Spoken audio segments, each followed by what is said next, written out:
My name is Parm from Parm's Yoga, and I am so excited to be collaborating with Jivana to bring you this ancient wisdom. Okay, so in today's video, we're going to be talking about the 8 limbs of yoga. Before we dive into the limbs, I'm going to talk a little bit about where they come from. Okay, so it has been said that yoga has always existed. So from the dawn of creation, from the very beginning, from the seeds of creation, yoga has existed. Okay, so to understand this statement, you really need to understand what yoga is. Yoga is this beautiful union, right? A union between the body, the breath, and the mind. And what that does is it brings you into union with your highest self. Okay, and the 8 limbs of yoga are the tools that you have to achieve this union. Okay, so I'm going to be talking about these layers of yourself in another video, but in this video, I'm going to talk to you about these 8 limbs and how you can actually go ahead and attain this union. Okay, so coming back to what I said previously, yoga has always been in existence, right? It has always been there. This wisdom has always been accessible to us. And long ago, these sages and the seers used to sit in deep meditation to get all of this wisdom, right? They used to sit and they downloaded the knowledge of yoga and made it a part of our human civilization. So Sage Patanjali came along about 5 to 10,000 years ago, and he started to put everything together. He curated all the information of yoga and put it into a set of neat sutras.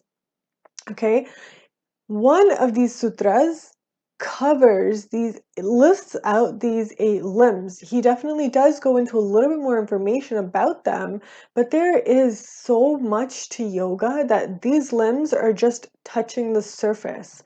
Okay, the knowledge and the wisdom contained in the science of yoga is an ocean. Okay, and these 8 limbs are essentially telling you how to learn to swim in this ocean of knowledge. Okay, so the very first limb is Yama. Yama are, are social ethics. This is how you should deal with the world around you. Okay, and these yamas operate on 3 different levels. Okay, they operate on the level of action, on the level of thought, and the level of speech, right? These are the 3 ways that you can interact with the world, right? You can either do something, you can say something, or you can think something. And so when he outlines these 5 things, they apply to all of these, to these 3 levels. Okay, so the first yama is ahimsa, right? So this is nonviolence, and this is quite fundamental, right? It's pretty basic. We don't want to be violent toward people. We don't want to hit people, let alone karma and all of that, whatever's happening there, that they say that what you put out there comes back to you. It really very, very directly affects your mind. Okay, so you do not want to be violent. And what Sage Patanjali says is it doesn't matter if you don't physically hit someone, if you're thinking about hitting them, it's the exact same thing. Okay, and as you learn more about the science of consciousness, this will become clear to you, more and more clear to you, okay? So the second yama is satya, or truth. You should always be with what is. And as simple as that sounds, it's quite difficult in practice. So what this means, what he means when he says to practice satya, is to be with what is in this moment. So many times we find ourselves either caught in the past or caught up in the future, anxious or worried or regretting things or thinking, I shouldn't have said that. I should have done it like this instead. What am I going to wear tomorrow? What am I going to cook for dinner? Like, it's endless, right? The mind goes on and on and on and on and on and on and on and on, right? And so what Sage Patanjali says is that all of this stuff is useless, right? These thoughts do not add to your life because those moments in time don't exist. The only thing that exists is here and now. So you watching this video in this moment is all that exists.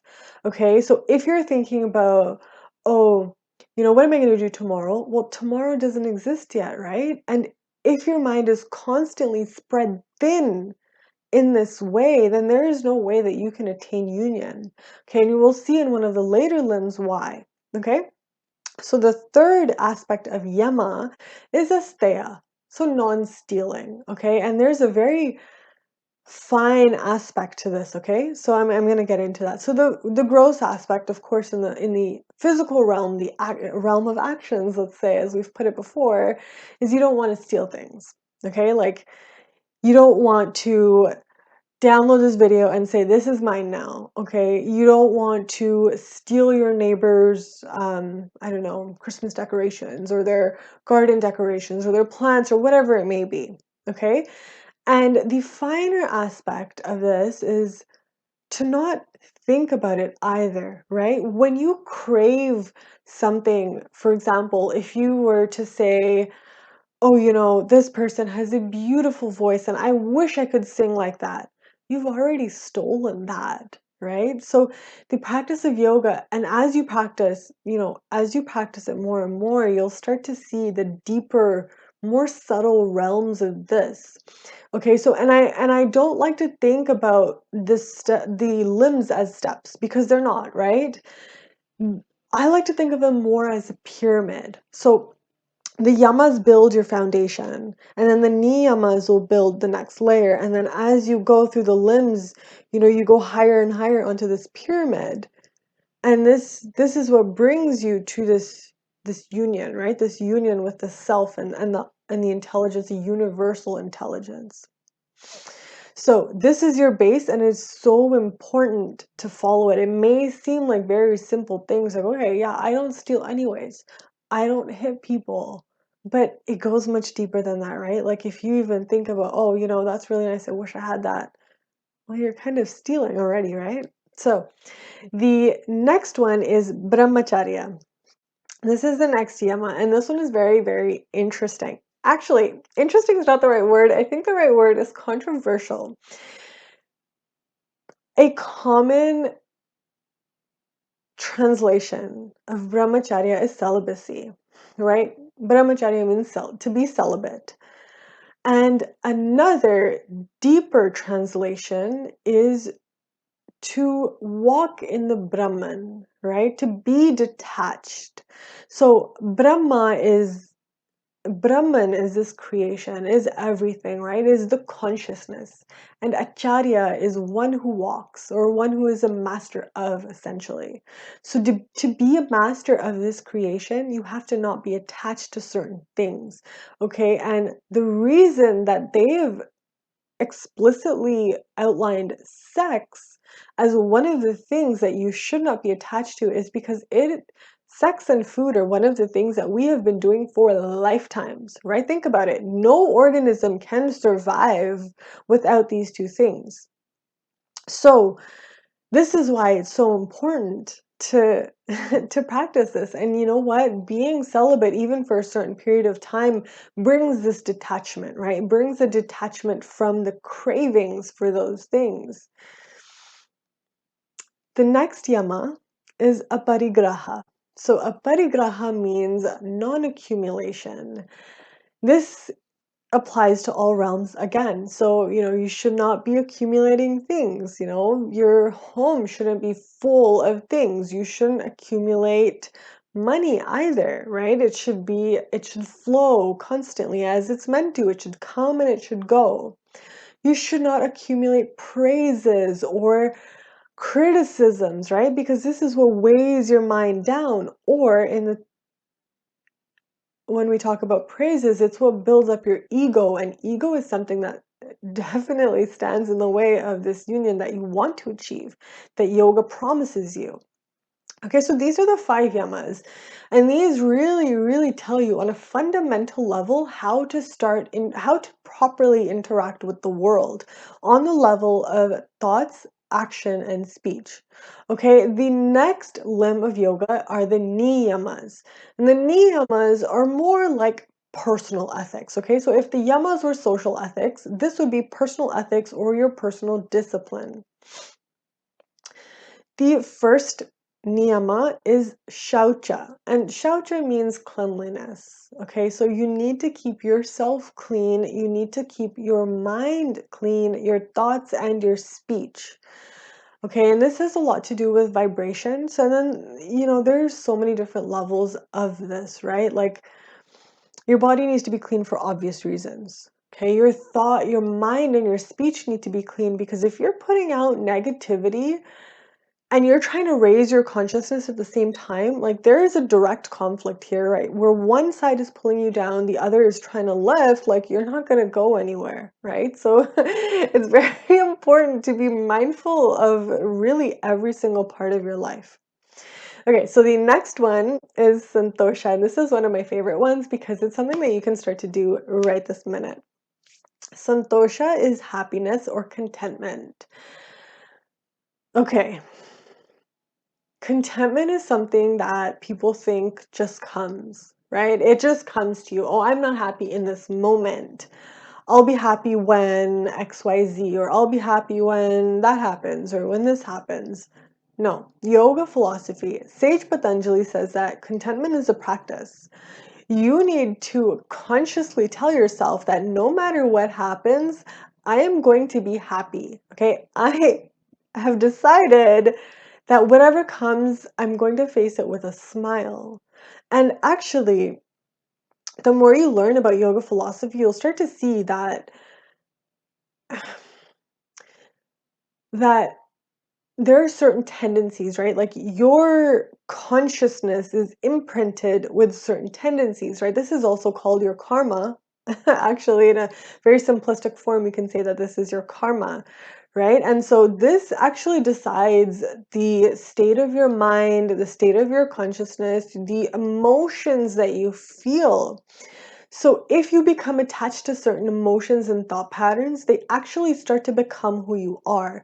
So this is why it's so important to practice contentment, right? This is why it's actually been listed out as part of the 8 limbs, is because when you start to practice that is when you can start to rewrite those patterns. You can start to let go of the depressive tendencies, of the negative tendencies of the mind, of the maybe the angry tendencies, and you can start to become more of a positive, uplifting presence in your own life. The third one is tapaha. So tapaha or tapas is forbearance or your practice. It is your inability to bear the opposites, okay? When you bear hot and cold, when you bear pleasurable and unpleasurable, it makes you unshakable. Okay, if you're the type of person that can't stand it when it gets a little too hot, or you can't stand it when it gets a little too cold, it brings weakness in the body. Okay, so another aspect of this is in your practice. When you practice yoga asanas, when you practice pranayama, when you do all of your spiritual practices, this is also your tapas, right? Your tapas is something that you do that is not necessarily pleasurable. You're bearing this opposite value because you know that there's a higher benefit, right? Like, let's be real, yoga isn't always going to be fun. It's going to be challenging for the body. It's going to bring up a lot of emotions and negative things that you don't want to deal with. It's just going to be hard, right? It's going to take you on journeys that you don't want to go on. But your tapas, your forbearance, is your ability to recognize that I need to go through this, and I'm going to go through this to progress. Otherwise, I'm going to be stuck here. I'm going to be stuck facing this. I'm going to be stuck with this my entire life. Think about it like a roadblock. Like either you sit there or you bear it and you go through it, or you find a way through it, okay? The next one is swadhyaya, okay? And this is self-study. There are a few different ways you can do this, and there's actually 2 that Sage Patanjali mentions. One is the study of yourself, right? The study of your mind, the study of your emotions, the study of your body. What's happening in my body in this moment? What's happening in my mind? What emotions are coming up? What am I feeling? Okay, and the second part of it is reading scriptures. So, self study is also the study of the self, right? The study of the higher self, the universal self. And that can be achieved by reading the scriptures. The yoga scriptures talk about this a lot, and they go into detail, and they talk about, the structure of this universe and what actually happens here, how it was started, how it's going to end, how is it sustained. It talks about everything. It talks about how we came into existence, right? We as human beings, or we as souls. How have we come to this earth? Why have we come here? What are we doing? That kind of thing. So the study of the self and the study of the self, of the body, of the mind, and all of those things. Okay, so both of them are important here. The final Niyama is Ishvara Pranidhana. And this is one of my favorite ones because it's also one of the hardest things to do. This is surrender. Okay, Ishvara Pranidhana is surrender, surrendering to that higher presence, that higher intelligence, recognizing that I'm not the middle of the world. I'm not the center of the universe. There is something higher than me. There is a higher intelligence that is paving the way, that is taking care of me, that is guiding me. You don't need to have all the answers all the time. And on the spiritual path, you rarely do. It's funny because we think we're in control of a lot of things in a lot of parts of our lives, but we really are not. There's actually one point in the Gita where Lord Krishna says that, you can do whatever you want, but whatever I want is what's going to happen. So there was actually another thing related to surrender that says that, if turbulence in the mind is caused by the inability to let go, right? Letting go of something and saying, you know what, I've done my part. Whatever's going to happen from now on is going to happen. That's surrender, right? And trying to control the outcome of things. This is what creates turbulence in the mind. This is what creates that unhappiness, that stress, that, you think of it like perfectionism, right? Like I did this and I need it to be this way and blah, blah, blah, blah, blah. But like, you can't, right? Like there's only so much that you can do, and then what happens from there is not in your hands. And recognizing that and letting it go and trusting that only the best is coming to you, that's surrender. All right, those are the niyamas. Next, we move on to asanas. Asanas are yoga postures, okay? This is the most misunderstood aspect of yoga. And when I say it because this is what people think yoga is. They think that yoga is encompassed in the postures, when actually there are like there's maybe one sutra that speaks directly about asanas in all of Patanjali Yoga Sutras. And he says, Sthira Sukham Asanam, which means an asana is that which is steady and comfortable. So if when you practice, you find yourself out of breath, you find yourself not stable, kind of shaking, and you find yourself falling over or comparing yourself to others, or you're not happy, or your muscles are tense, you're not doing yoga. Okay, you're doing something, but it's not yoga. So the key to doing yoga is to be steady and comfortable. And an asana is a seat, right? It's essentially it's how you sit. Right now, I'm doing yoga because the way that I'm sitting is steady and comfortable. And if you are steady and comfortable how you're sitting, then you are now doing yoga, right? Your breath is even, you're relaxed, you're not falling over, right? You're steady and you're comfortable. This is yoga. And when you do your asanas, this is what matters. If you're doing yoga to compare, if you're doing yoga to be the best in the class, or whatever it may be, then you're missing the point, right? Like yoga is meant, you can compare yourself only to yourself. right? Like you can make yourself incrementally better every day. And I'm not saying that you shouldn't challenge yourself, because you absolutely should. I'm saying that when you do it, you need to be steady and comfortable, and you need to be aware of what's happening in your body to be able to do that, right? To be able to properly move forward and properly advance your asanas, that awareness needs to be there. And regardless of what your asana looks like, whether it's a very beginner, um, whether it's at a very beginner stage or it's a very advanced stage, if you're not comfortable, you're not doing yoga. Okay? The next limb of yoga is pranayama. So pranayama refers to breath work or breathing techniques. And these are so, so important, okay? If maybe even more so than asanas. When you do your asanas, you should be doing breath work alongside of it, okay? Because every movement of the body is associated with a certain breathing pattern, right? When you expand your body, you want to be inhaling. When you contract, you want to exhale. And that helps you get deeper into the nadis, or the energy channels, okay? And we'll talk more about those another time. But know that when you're doing breathing practices, when you're doing pranayama yoga, you're working into those parts of your existence and your body, and you know, everything that you are.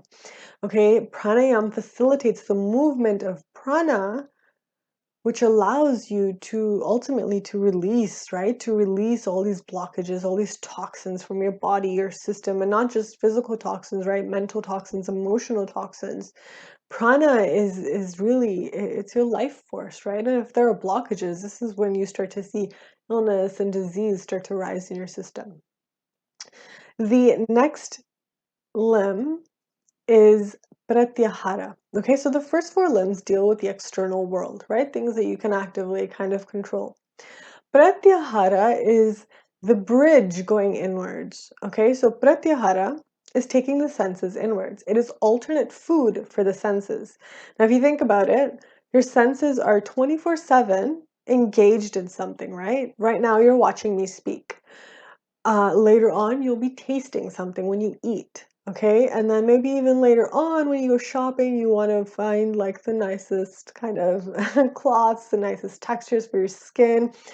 Your senses are always engaged in the world, right? And so when you start to go inwards, when you try to go inwards, this is when you start to notice that there's so much happening in the mind that it's just so difficult to sit still. Okay, so pratyahara is giving your senses alternate food.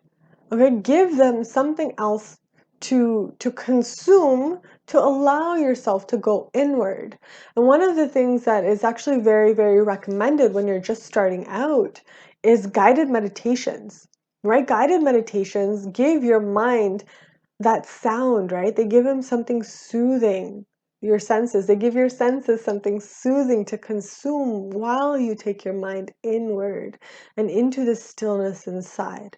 Okay, so you know, music, like flute music, is a very nice alternate food. And so that's something that you should try when you start to go inwards, okay? So the next one, the next limb of yoga is dharana. Okay, one pointed focus. And this comes directly, it's the next step from pratyahara.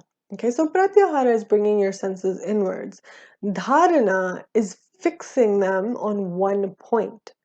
Okay, so if you've sat to meditate, you may have noticed that the mind tends to go outward, whether it's here or there, to yesterday, to tomorrow, to 5 years from now, or to what you ate, you know, that one time that was super good and you don't remember the restaurant.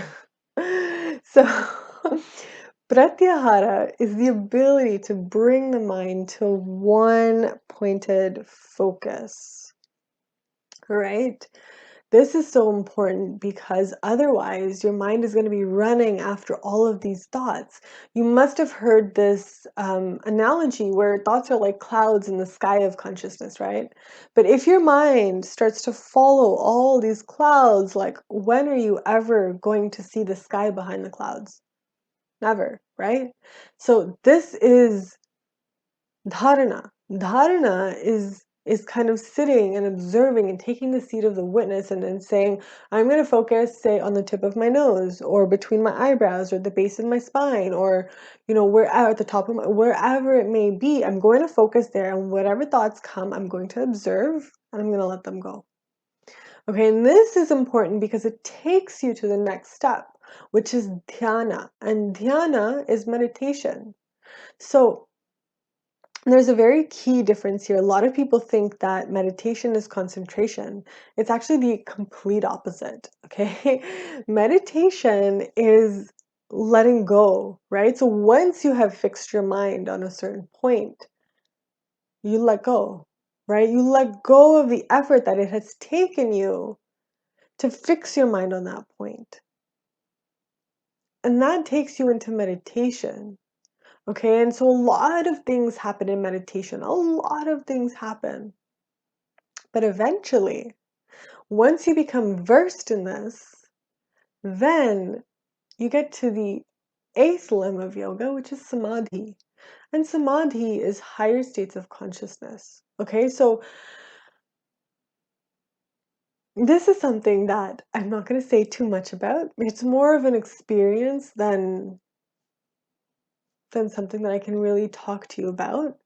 But what I will say is that practicing all of these limbs of yoga, and I mentioned they're more of a pyramid, right? There's the yamas, which build your base, which build a strong foundation for your pyramid, and then your niyamas, asana, pranayama, pratyahara, dharana, dhyana, samadhi. Samadhi is the tip of your pyramid, and this is where you want to go. And the tip of your pyramid is going to be more stable and more accessible the more stable your foundation is, okay? And this is why it's so important to do these simple things, like not being violent, not saying angry things to people, not thinking those angry things, not stealing, not craving, practicing contentment, practicing shaucha, being clean in all ways that Sage Patanjali has recommended, right? These are what will bring you to that state of oneness, to samadhi, to the experience of the self, right? There's nothing else. And it's this collaboration with Jivana is so beautiful because Ayurveda helps you practice yoga, right? And the practice of yoga in the physical realm, so the first four limbs, is what brings you to the top of this pyramid, to brings you to equanimity, and brings you to this stable state at the top of the pyramid. Okay, this is so crucial, and this wisdom, this knowledge is not something you can just find anywhere, and it's not something that is readily available. Actually, this knowledge was kept secret for the longest time. And the reason is because once it gets to the market, it generally gets distorted, right? And this is something that we've seen with yoga, and it's starting to happen with Ayurveda as well. So all of you watching this are so lucky, so blessed to be in the presence of people who honor the roots of these traditions, right? People who honor the wisdom and the knowledge and where all of these things come from. Okay, so those are the 8 limbs of yoga. There is a lot more, but I don't want to bore you. I don't want to put you all to sleep. Definitely feel free to reach out to me if you want more information, if you would like to learn more. Okay, my name is Parm. I'm from Parm's Yoga. I do have a blog where I talk about all of these limbs. Okay, so you can check out parmsyoga.com. You can also check out my Instagram page. My handle is @parmsyoga, and you can find me there. You can find all the information that you need. If you'd like to chat more about this, and feel free to send me a DM. And I have some more videos coming for you. I'm really excited for those, and I will see you soon. Ciao.